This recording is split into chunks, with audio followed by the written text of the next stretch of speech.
Hi and welcome back to my channel. Today I'm going to give you a quick overview of all of the brushes and tools in my Procreate watercolor pack.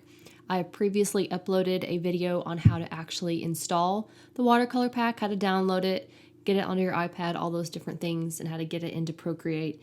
But today what I want to show you is how each of the brushes work, kind of my intention behind the way I created the brushes to look and act, and the things that I envisioned using them for.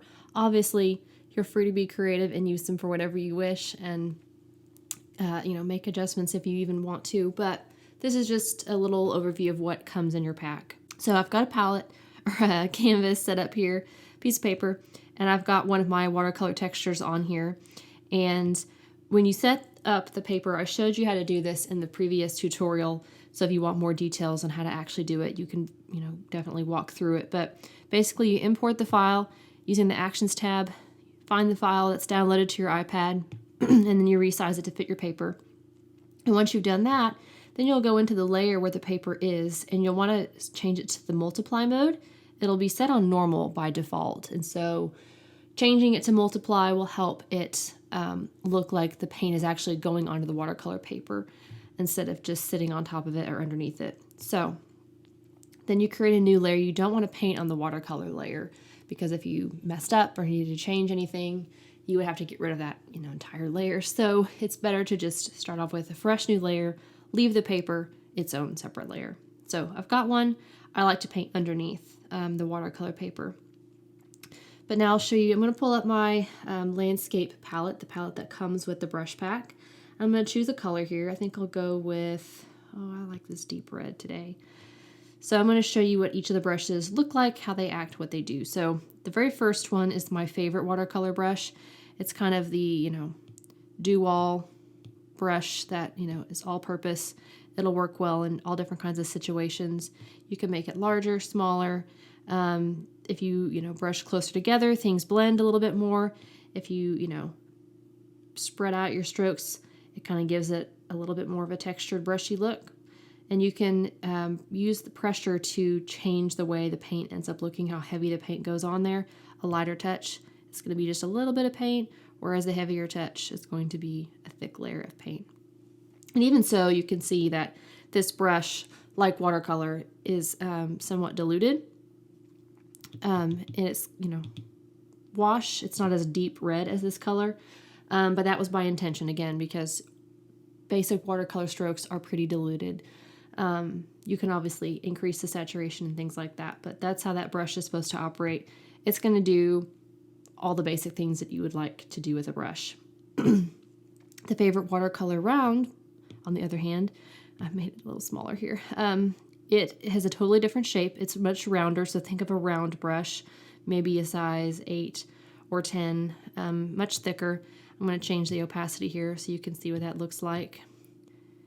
It's about the same opacity as the favorite watercolor brush. The shape is just different. And the wash is a little bit more even than the favorite watercolor brush. So if you want something a little bit smoother, this is a good brush to go with. Again, it's pressure sensitive. The more pressure, the more paint you're going to get on the paper. Things like that. And it does blend really smoothly, really beautifully, just like watercolor would. And now the next brush is the wet watercolor brush. The favorite watercolor brush and the round, they're both already diluted, but say you have a really wet brush that is mostly water, hardly any paint. This is kind of what it would look like. We'll change a color just to make it a little more interesting. We'll do, that's my Payne's gray color. So let's see what this looks like. See how thin that is? So it's the Payne's gray color, but it's a really, really light wash of it. So say you want this tone, but you don't want it to be a heavy color. This is how watercolor operates. You get a tube of paint, and it is a certain color, it's a certain hue and certain pigment, but then the saturation of that color, the value of that color, will change depending on how much water you add to it. So you can get a tube of dark blue Payne's gray paint, and when it's thickest straight from the tube, it's going to be that really super dark color, very inky. But when you dilute it a lot and you're using it as a wash, maybe you want it to make it a sky or a river or an ocean, it's going to be more of this kind of a look. It's going to be the same color, but just a lot lighter in value. So it just makes it really versatile, makes this color palette really, really versatile. So you're not stuck with, oh, well, I want this color, but I don't want it to be quite that heavy. I need it to just be a lot lighter, but it's not in the palette. Well, it doesn't matter. You just pull out your wet watercolor brush, just like you would if you were painting with real watercolor. You just add more water. So the watercolor detail brush, it is what it says. It's basically if you want to do some fine details. It's got some pressure sensitivity as well. You can, see it's pretty good for like script kinds of work. If you want to just draw or write, if you want to make leaves, you can do that. Flower shapes. It's just really, really good for drawing. So imagine you had like a liner brush, a script liner brush in watercolor, and you wanted to do some fine line work like that. That's what it would look like. And it can get pretty fine when you take the size way down. It can get really, really detailed. It is not meant to be a big brush for filling a lot of space. It's meant for doing the detail work. So the next brush is really similar to it. It's the dark detail brush. The first one was a little bit lighter. This one is much, much darker. And I'm going to make the size bigger so you can see it at its biggest. But see how much thicker and darker that is? So if you want intense lines, this is the one you'll want to go for, especially if you're layering over the top of something else. And it also is pressure sensitive. It can get thicker with more pressure, less thickness with less pressure. So it's good for, calligraphy type work if you wanted to, practice that kind of a thing. The next brush is called the Granulation Flat Brush. So let me explain what granulation means in watercolor. When paints are made, they're made with certain kinds of pigments and they're made with a binder. And when you add water to them, they, become fluid and much more, workable. But the thing that happens with a lot of watercolors, a lot of watercolor pigments, is that they can kind of separate from the binder a little bit naturally, just based on the material that they are. Some people really like that look, some people don't, but it is a very common look with several watercolor pigments. And so I try to create that really grainy look because you're literally getting to see granulation of the pigments in the paint. And it's a really beautiful look. Certain colors have it, certain ones don't, but you can kind of see here how textured that brush looks. And I'm going to show you what it looks like on the paper here. Let's change colors. We're going to go with a green. And when you brush it on here, you can see that really fine grain texture. Again, that's something that's not common to all watercolor paints, but it is for very specific colors. And so if you wanted a wash of a color, a flat wash brush, but you wanted to get that grainy look that some pigments have, this is a good brush to use. Let me clear that off. And then let's pick another color. We'll pick this purpley color. The next brush is called a super granulation flat brush.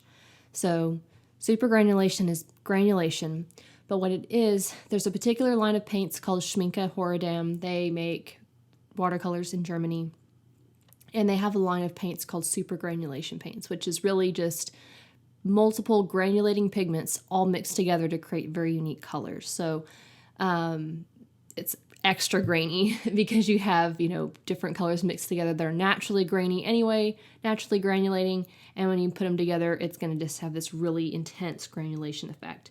But the thing about this brush is it's color dynamic, because in those super granulation colors, you get to see the separation of not just the binder and the water from the pigment, but you also can see the different colors separate within the paint itself. So let me explain by showing you what it looks like. So I've chosen the flat brush here, and now I'm going to pick two colors. When you use the granulation brush with color dynamic next to it, it'll be CD next to the name. You want to pick two colors. So I'm going to pick a couple that I know go well together. This blue really goes well with, let's say this green right here. Okay, so now the brush is going to be both of these colors, and you'll see how it works here. When I start painting, I'm going to make the opacity and the size bigger.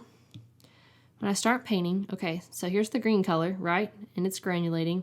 But then when I press more pressure, I bring out that blue color. And if I'm kind of in the middle, I kind of get this mixture of the two. And so I can create these washes of color where you get the separation look of, hey, we've got blue and green paint in this one tube, and we can see the separation of it here. So I'm going to try that again with different colors. Again, this is a very unique look in watercolor that some people really love, some people don't like it, but I think it's really fun and to add some variety to your washes. So again, you change the pressure, you're going to change the amount of the colors. I'm going to do like a blob here, or circular wash. And so it kind of takes some getting used to decide, well, how much pressure do I want to add? And that's all up to you. But you can make some really cool backgrounds, some really interesting colors with these washes, with this brush. So let's clear that. The next brush is a flat brush rough. It just is what it says. It's a flat brush, but let's say you don't have very much water on it. When that happens, it kind of gives a rough texture, especially like on the edges there. You can see. I'm going to clear that off and pick a darker color. Let's go for this black. So you can kind of see here, it's just a little bit jaggedy. It's not super smooth, but it creates some really, really neat textures and effects. We'll clear the layer. So the next brush is similar to the flat brush rough, but this one is even drier. So this one is, maybe you're just using only wet paint on a dry brush, on dry paper. You're going to get this kind of a look here. Let's make it bigger. It's going to be grainy, really scratchy looking, and you can even make some interesting strokes, some more random strokes. Let's do it this way, that'll be easier. And create some really, really neat looks.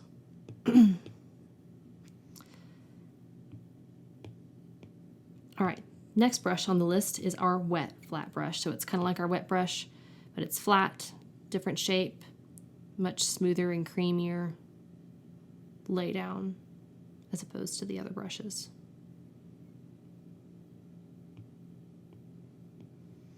Let's pick a new color again. Let's do orange.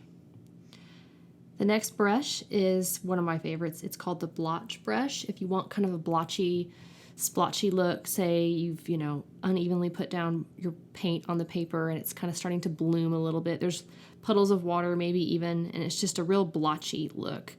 It adds a lot of interest to the piece too, especially if it's, adding maybe some distant foliage, some extra color, or even clouds. This would be really good for some of that ethereal, really light, fluffy cloud look. It's just a really pretty brush, and it's pressure sensitive too, so the more I press, the darker it's going to be. Really light texture, or touch. It's going to be a really light wash. I love that color. The next one is similar to the Blotch Brush, but it's even more, how shall I say it, uncontrolled, a little bit more flowy and loose, and very, very wet. It's not going to have much pigment on it at all. I mean, it is pressure sensitive too, and it can get dark, but just a regular gentle touch on the screen, it's going to be really, really light. And it's also good for some clouds or some distant, more blurry elements that you want to just blend out. Maybe you just want to add in just some subtle hints of foliage in the background, or even some, water. This would be a good brush to use for that.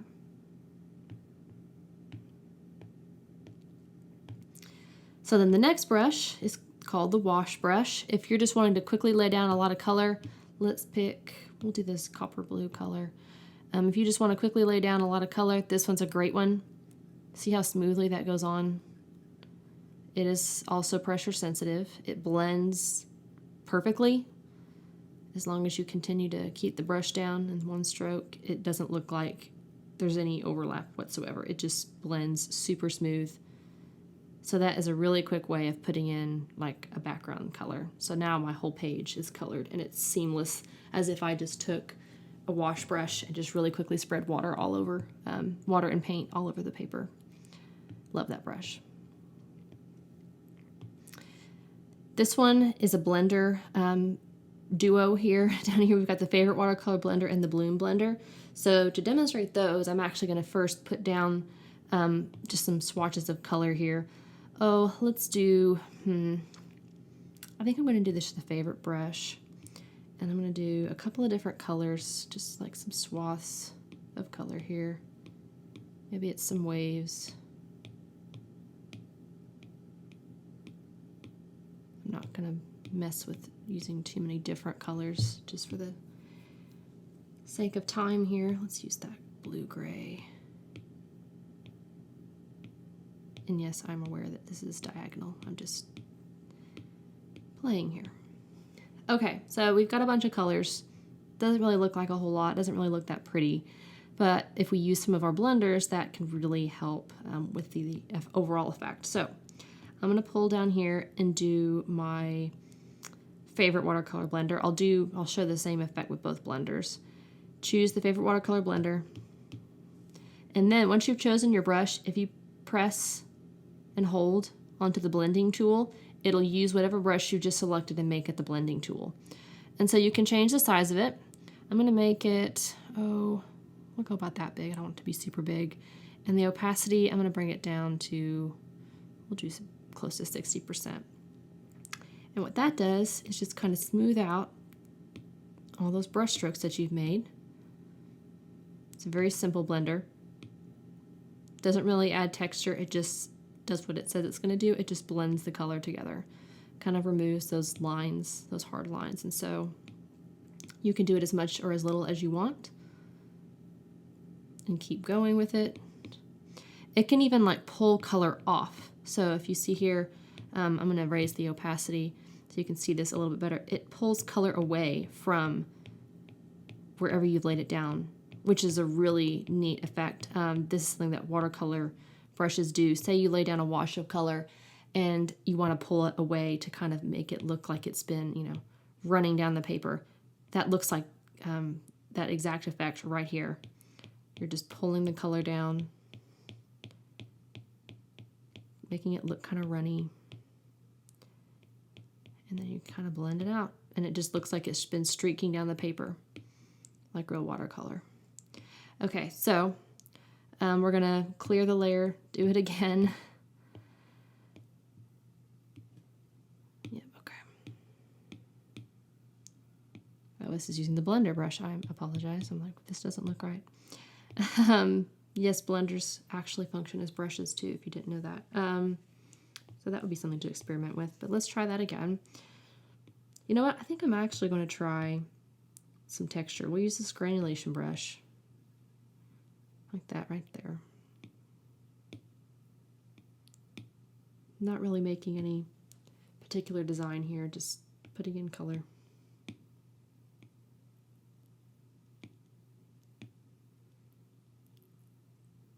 All right, so now a faster way also of choosing blender brushes is you can just click the blender brush, go down to the blender that you want to use, and it's all ready to go. So for this one, I am going to use the Bloom blender, and that one looks like the Bloom brush, if you recognize it. It's a lot more splotchy and a lot more free, and so this one is going to create a totally different kind of look, really soft. It's a subtle difference, but it's definitely noticeable. I mean, see, it just looks super soft. It actually has a stronger blending capability.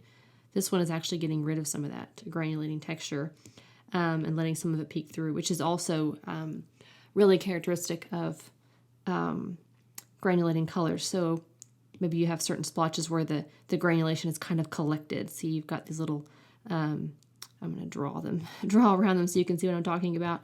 You've got these little splotches right here, just little collections of granulation that have kind of pooled up. That's very, very characteristic in watercolor paintings. So that blender brush does that. But then it also can pull color in a much more smooth way, creating an entirely different effect. But yeah, it can still do it. So if you want to blend something out and have it, kind of a soft fade away, that's what this is really, really good for. Let's show you what it does on these. It even kind of blends out the lines a little bit. Let's raise the opacity. Yeah, it can even handle tough lines. But yeah, so that's that brush. Let's clear our layer here. What do we have next? Ooh, I love these brushes. So now we're at the splatter brushes. Splatter brushes are fun.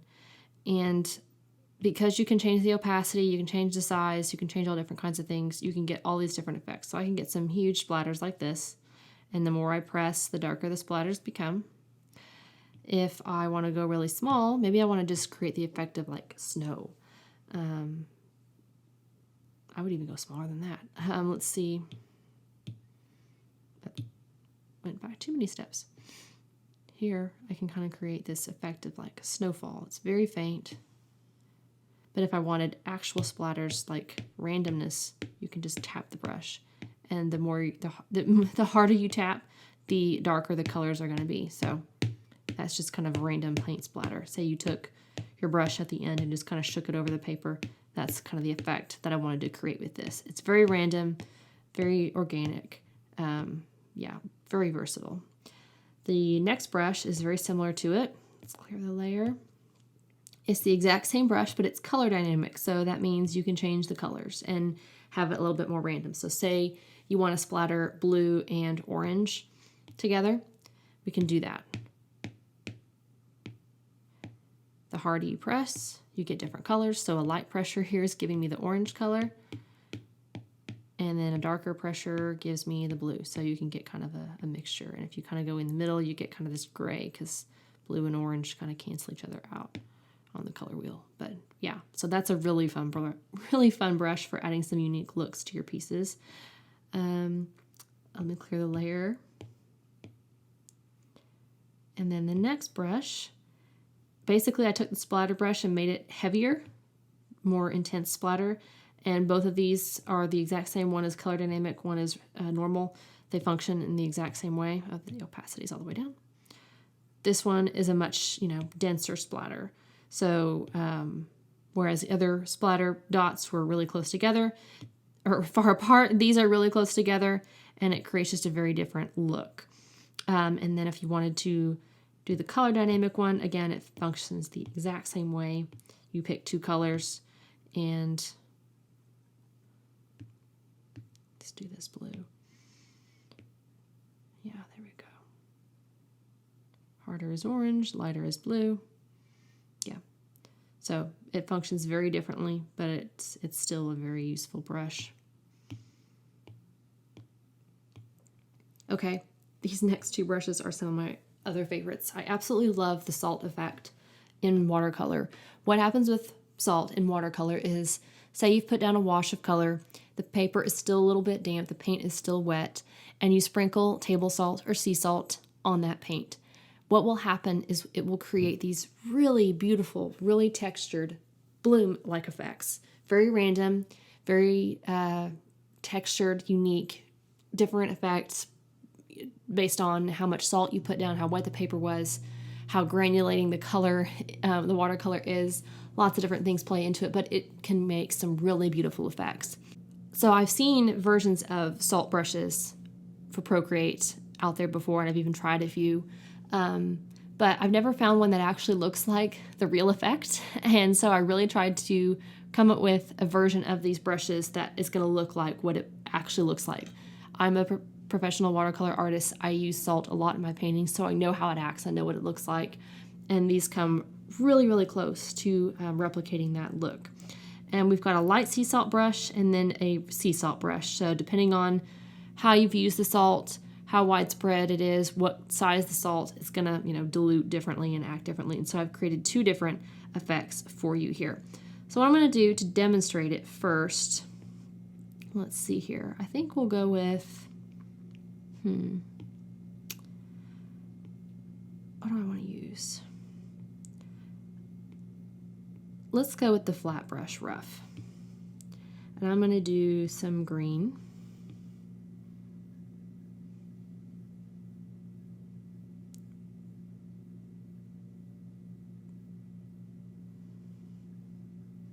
Okay, so I've just got a swath of green. Let's imagine that we've got a green field going on.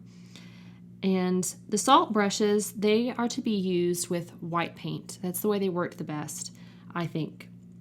So let's pick the light sea salt brush. Oh, and the other thing, let me show you another trick. When you are doing the sea salt, often it works better if it's on a layer on top. So that way it doesn't get lost in the color beneath it, especially because you're layering white on top of a darker color. So I usually add a second layer, and I'm going to get pure white here.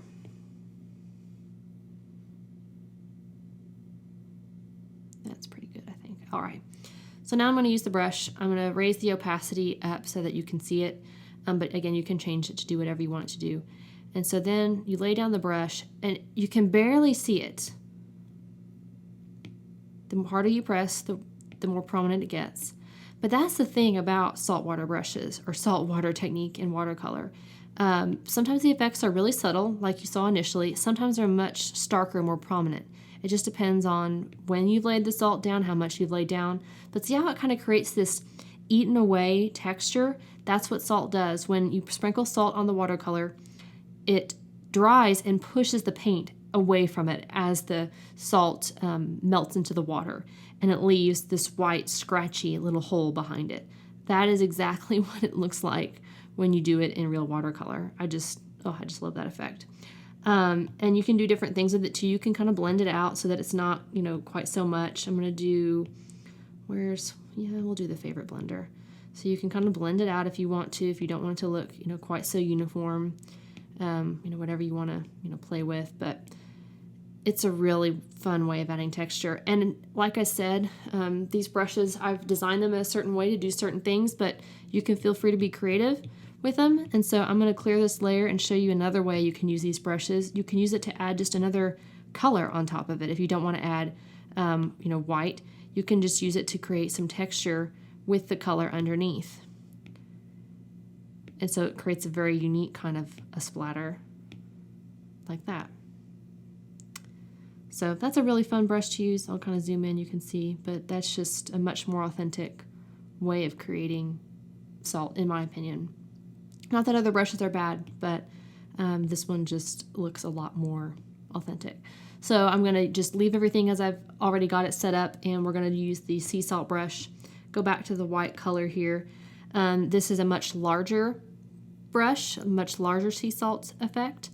You can see here the splotches are much bigger.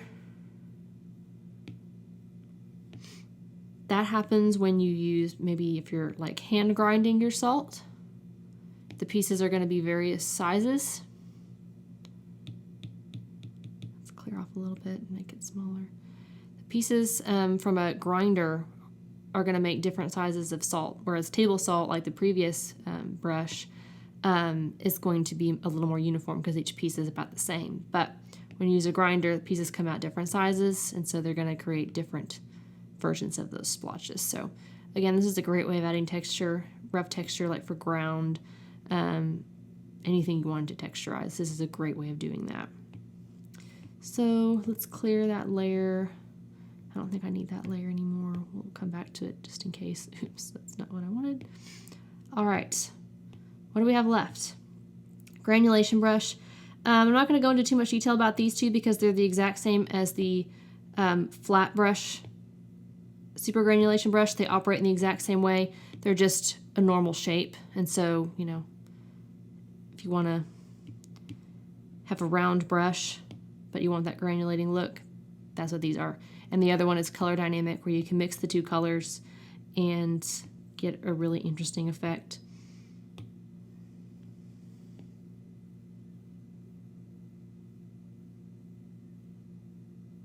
Yeah, so they function the exact same way. And then I won't go through each of the stamps just for the sake of time. We're already at 30 minutes here, about there. But the stamps, they're really fun. If you click on the watercolor stamps, they're in their own separate folder. Stamps are great for making your things look really, really unique because you can do all different kinds of things with them. So you could just simply use it as it is, right? Okay. Let's put down a tree. Stamp a tree here. Yep, you've got, light versions, dark versions. You can just create a whole forest. So that's one way you can use it, just as it is, right? But then another way of using stamps is to create objects from those stamps. So one of my favorite things to paint is trees. And what I'll end up doing sometimes is I'll take one of these stamps. Oh, I'll take this one, okay? And I'm gonna make it pretty big, pretty opaque. And there's my stamp of a tree trunk, right? But it looks pretty boring. So what I'm gonna do is I'm gonna rotate it around so that it's an upright tree. And then I'm gonna make it a little taller. I'm gonna put it where I wanna put it. It still doesn't look like a tree trunk. It's close, but it's not really what I want. So what I'll do at this point, I've been adjusting it under uniform so far, but now I'm gonna do what's called distort and warping. So I'll start with distorting, and you can push the shape into a little bit more general tree shapes or whatever you're trying to shape. So here I'm making it look a little bit more like a tree. It's tapered. It still looks very awkward, right? But it's actually looking a little bit more like a tree. So the next thing that I'll do is warp it to really fine tune the shape. And when you click warp, I like to use what's called the advanced mesh down here at the bottom because I have a lot more points I can work with as I'm adjusting this thing around. So let's say I want to make this really, really pointy, round and pointy at the top.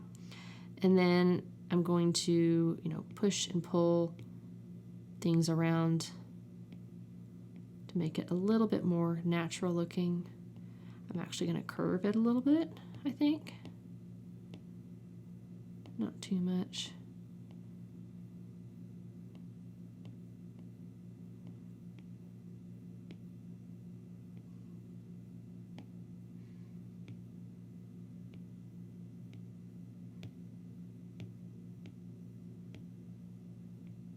So that's even more like a tree at this point.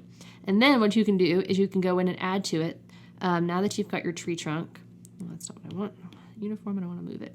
Okay, so I've got my general tree trunk shape. Now I can go in with some of my brushes and add in some branches. We'll do the light detail brush. I'm going to zoom in a little bit here. And these are going to look kind of wonky, but don't worry, just trust me on this. I want to draw out the general brush shape, or the branch shape. And branches, when they connect to a tree, they kind of leave a shadow underneath. They're darker at the bottom, so you want to kind of create that.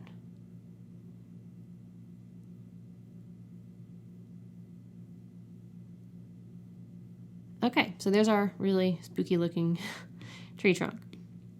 Add a little bit more darkness to it so you can see it a little better. Oh, that went a little haywire there. Okay, so there's our branch. Looks just stuck on there, looks terrible, doesn't it? So now I'm gonna do my blender brush. I'm going to use the favorite blender, I think. Actually, I'll use the Bloom blender. I want it to be a little bit more irregular. I'm gonna make the size smaller, and this a little smaller than that. And I'm gonna start blending out that branch to make it look a little bit more believable. Pulling some of that color into the tree trunk and making that gradation a little bit more subtle. And now, all of a sudden, something that was not previously attached to the shape is attached to that shape. See, it's seamless. And so you can do this same technique with all different stamps. You can make all different kinds of things. So say we want to make a mushroom. I love painting forest objects, if you can't tell. So here we go. Here's a little cone-shaped or a oval-shaped object, and I'm going to change the size of it and make it bigger here. And then I'm going to distort and warp. So let's pull on it a little bit. We want to create that domed, mushroom cap shape here.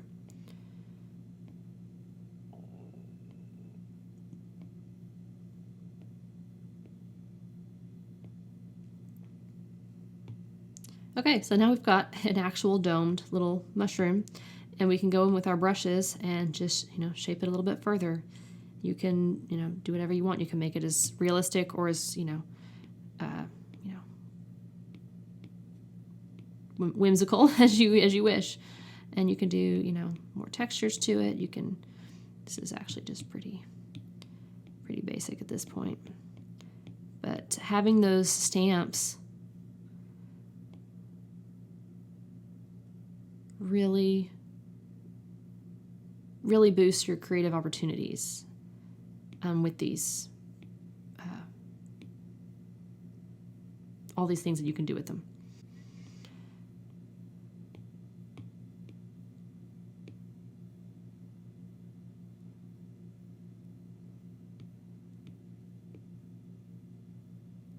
There we go. There. So there's our little mushroom, and you can just, you know, add everything underneath it. But that makes for a really unique thing. And it all started with just this little basic stamp here.